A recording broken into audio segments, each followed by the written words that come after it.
So he'll go for the Karina instead. It's a good balance between being able to deal damage and still have a good amount of tankiness. Because in my head, there were heroes such as Tom's running around, but then it's like, okay, you already have too much tankiness. You're going to be lacking the damage. Karina's a great balance of that. Well, I would again say that both these teams have their pros and cons, but more so that it's balanced, right? I mean, in a way, we have seen massive things from Benny Cutie's Bruno, but now it's going to be the hands of Emon.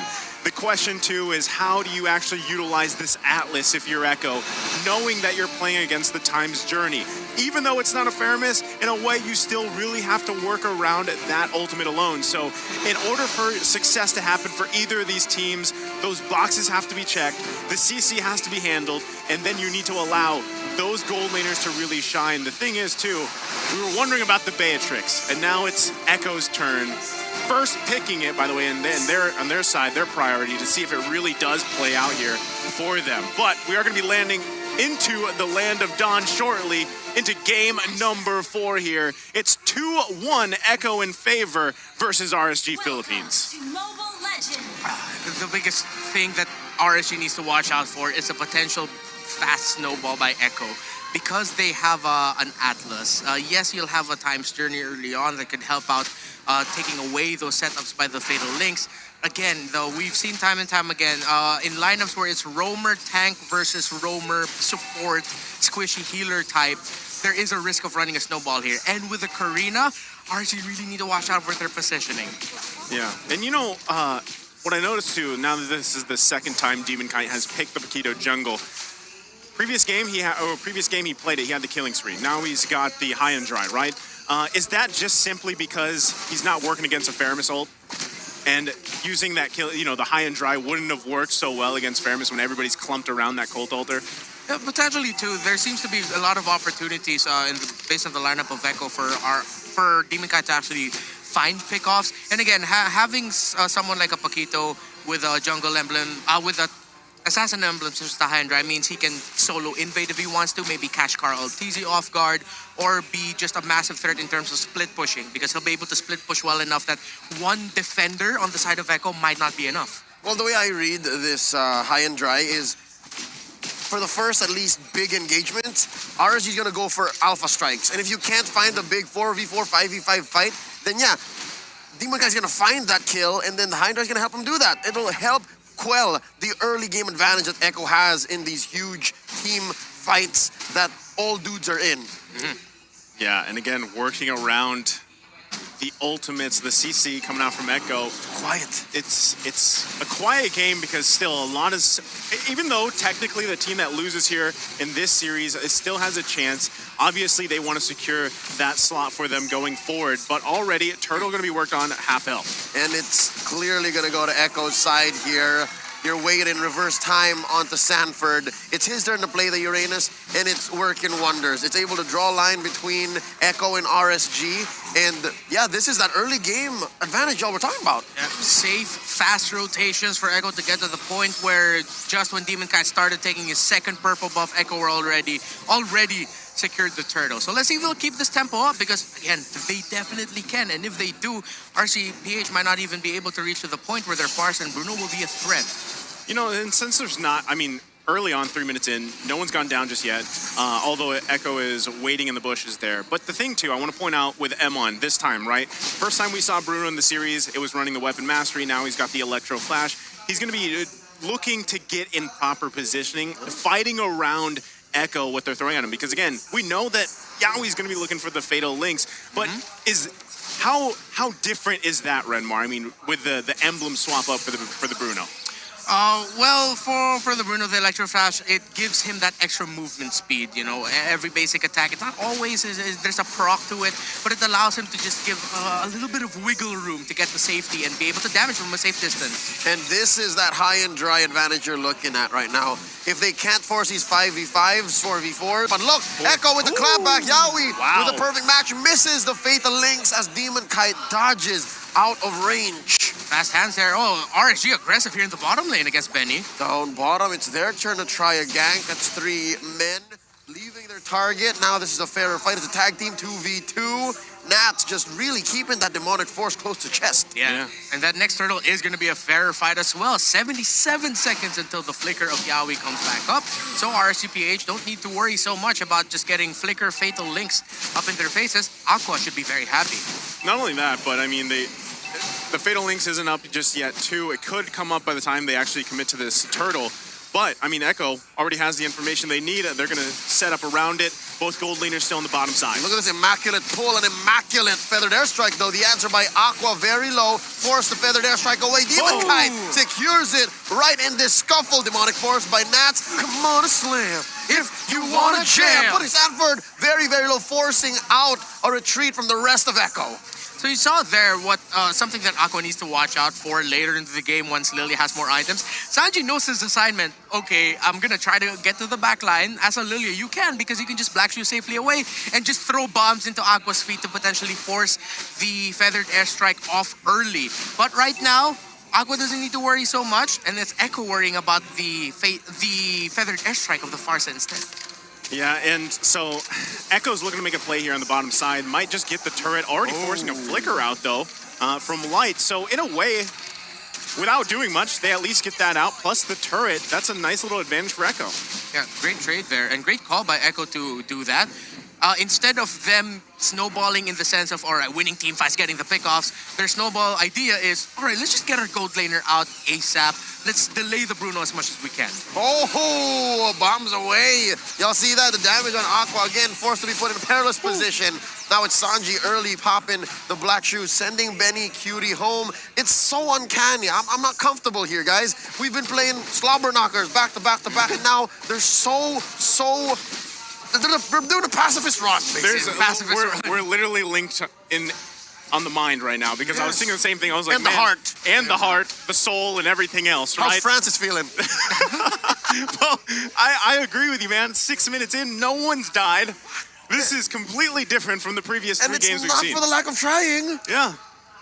We've seen fights, we've seen scraps, but both of them is just like, all right, we went for a sprint to start this off and slow things down just a little bit. Oh, they pull back Carl Daisy. Reverse time and all. Plus a feathered airstrike. They lose their jungler. The first casualty in this 6-minute game. And RSG are happy to convert that into a turtle. Yeah, it looks like it will be a turtle there for RSG. You don't have any flickers, but Yaoi will try something, or he's just trying to get vision, maybe.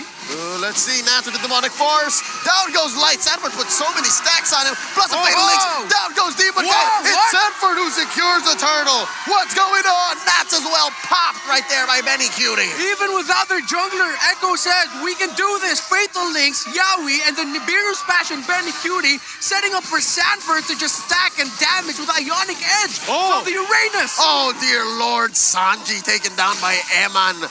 Y'all counted out the footballer. He is still deathless and he's building up some damage, but they do walk away with a tier 1 in mid. Ooh, we're getting little tastes of that unexpected aggression now, and Echo, yeah, this is what we were mentioning earlier. The risk of a faster snowball on the side of Echo because they do have a tank that can engage aggressively. Crazy because, you know, with as killless the first 6 minutes were, in the last minute and a half, Echo has now furthered the gold lead 4K. I mean, it's a map advantage for days. I thought you were going to point out the fact that there were 5 kills in just the past minute and a half. But no, it's a... Where did the 4K gold lead come from? They're popping right now. They cashed in their checks, Echo. They got their kills. They got the resources. And the RSG needs to be careful. They're up against this Atlas. Without this Diggy around, could be problematic. And at the same time, it's not just... Light also has to be careful not to get put in a position where he'll get forced to use the Time's Journey way too early. That Time's Journey is so crucial for Rsg Ph. Man, and right now, I mean, they've got to go handle the bottom side, Sanford there. And with those 2 kills early on, he was pretty unkillable early game. Now at this point, you're going to have to put a lot of focus on him, which it looks like RSG Philippines might try to do to even get that kill, because as the game continues on, he just scales and scales and scales. And that is what, unfortunately, Nas didn't get to do on the Uranus when he picked it earlier in the series. RSG right now, I think they're just going to be looking for a chance to keep the team fight in. then with the looming threat of just being dived upon, the formation of RSG is so static with his Farsa around that Echo just seems like the right team to play aggressive and just shut that idea down. Yeah. They're forcing cross-map responses. Like either you let this turret go or No time you journey. give us the Lord. And they're getting both. Look, the wave pushed in by Sanford down bottom. Lord here at less than half health. 4 men from Echo, forcing out 5 from RSG. The response, this is where we're seeing the 4K goal lead. That's a lot of items that they have above their opponents. Now it's just Nats and Aqua here in the Lord with 3 going off against Sanford. And they get it anyways. Carl Teasy's retribution secures the Lord. Yeah, confident take there on the Lord by Echo. Sanford provided all the information. 4 of them are here. Demon Kai too far. You have great positioning. Echo takes the Lord without a hitch. And despite, again, the low kills here, Echo just in full control. I mean, further building the gold lead. Let's take a look at the items here, Renmar. All right, so it's only 1,000 gold difference here between the 2 marksmen. But we all know Bruno, Berserker's very end of this battle. That's more than enough at this point. But will it be enough to take down Sanford? Sanford's pretty built up. Close to 1,500 gold lead here compared to close to 2,000 rather, or 2,000 gold lead here for the Uranus compared to the Phoveus. So that's a good idea of how tanky this Uranus is. This is that early game Uranus hypothetical idea of a great early game we're talking about here, wherein does your opposing team have the right tools to burst out this Uranus? At this point, RSG doesn't look like it. Yeah, this is a tough situation. They're going to lose more and more turrets here. Already 10.5 minutes into the game. They're pushing in here. All right, so they made the most of the sword already, pushing tier 2s all the way in. Echo should be happy this way, and indeed they are forcing out the holy shields from mid and bot. Hell, even top got popped. So this is a purple map as we're looking at it.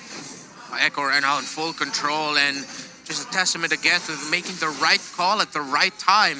Quickly getting their gold laner out of lane. Converting a win in a team fight into another turret push up top.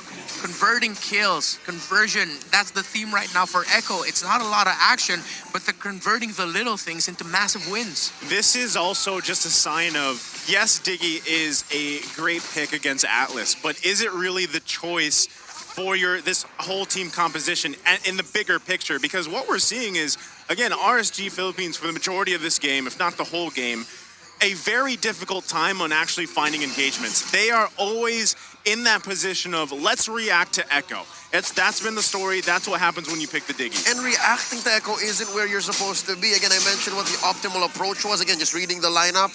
It should have been an alpha strike. They should be the one forcing fights, raining down the damage, and leaving Echo wondering what happened, where it all went wrong. That's what the Diggy buys you. It's not always defensive. But now, they're on the full defense. That's where this 8K gold lead's coming from.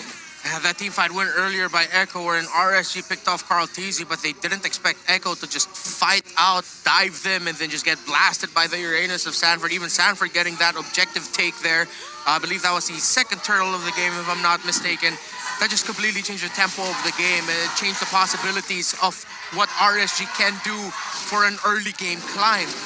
This is going to be a late game climb, but long one even, if Echo don't give them any space to turn the game around. And with how they're positioning, how they're playing, how they're controlling the map, Echo are still sticking to their very disciplined guns. I mean, even Demon Kite's just like, you know what, just give this to Echo here. We are so far behind, 9,000 gold. Might as well just give it up and then go for the defense. It's so quick. They took the Lord and they did it in such a calculated fashion, surgical precision across the map.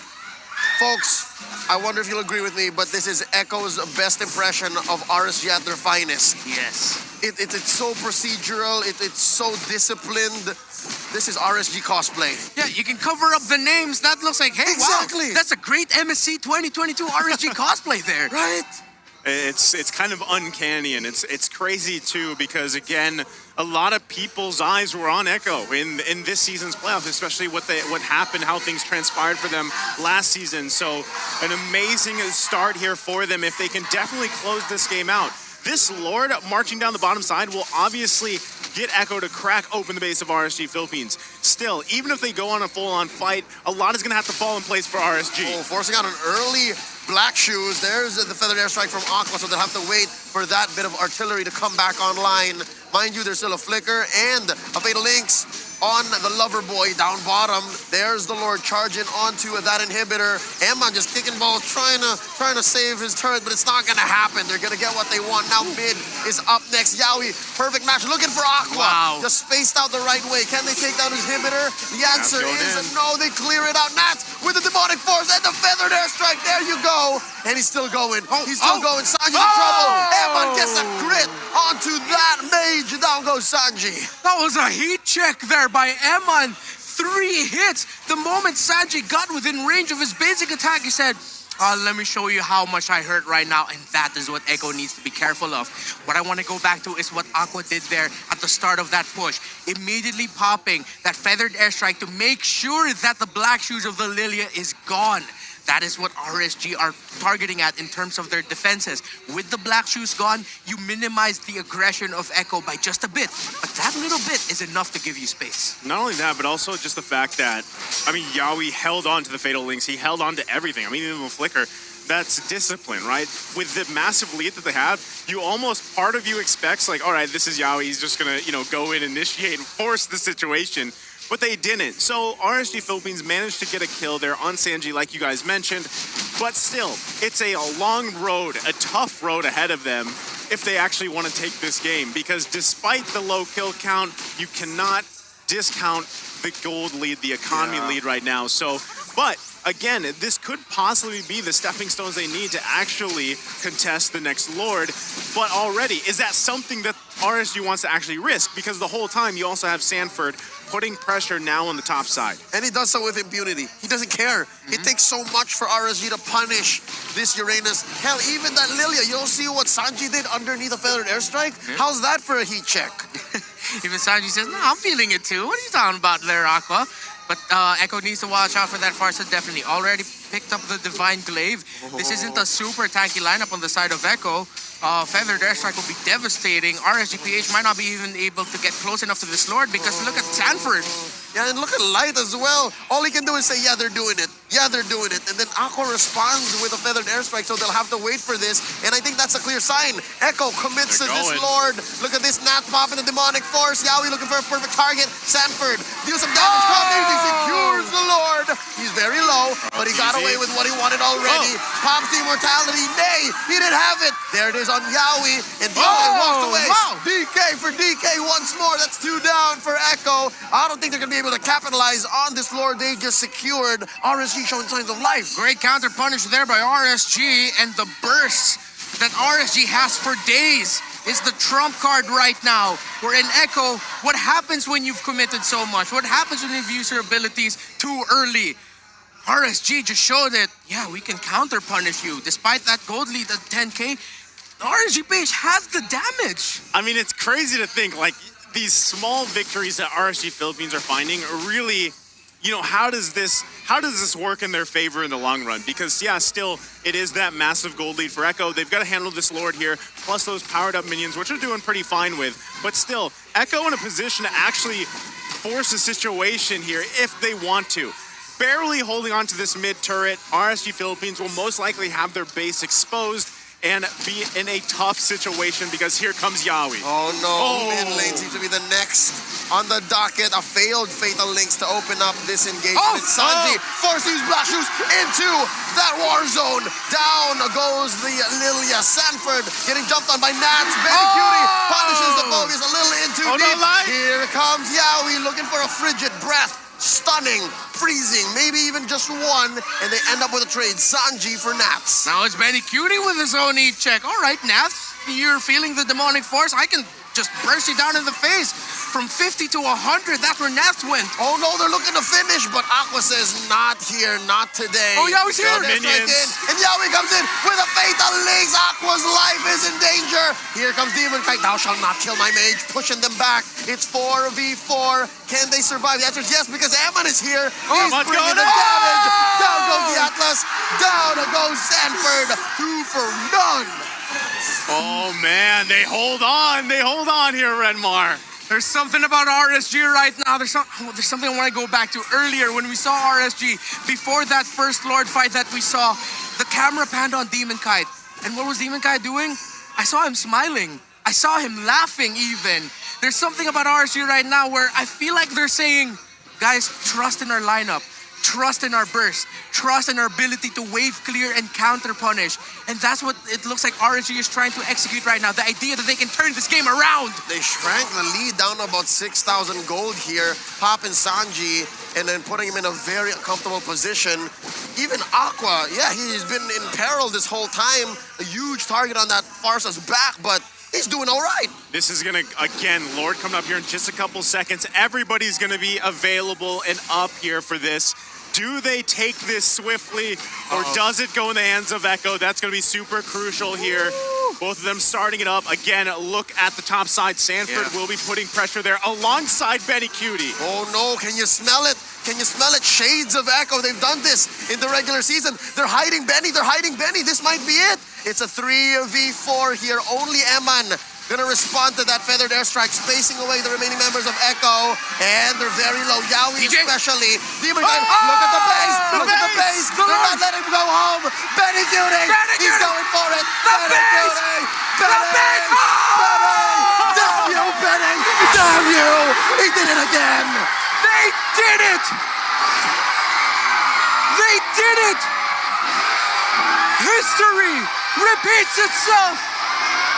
The split push by Echo have won it, and they advance to the upper bracket finals. Oh my goodness, you didn't think it was gonna end like that, but it did. And the patience as well, even if Demon Kite was smiling, his smile wasn't ready for that. An enigmatic Echo puts on a show, pretending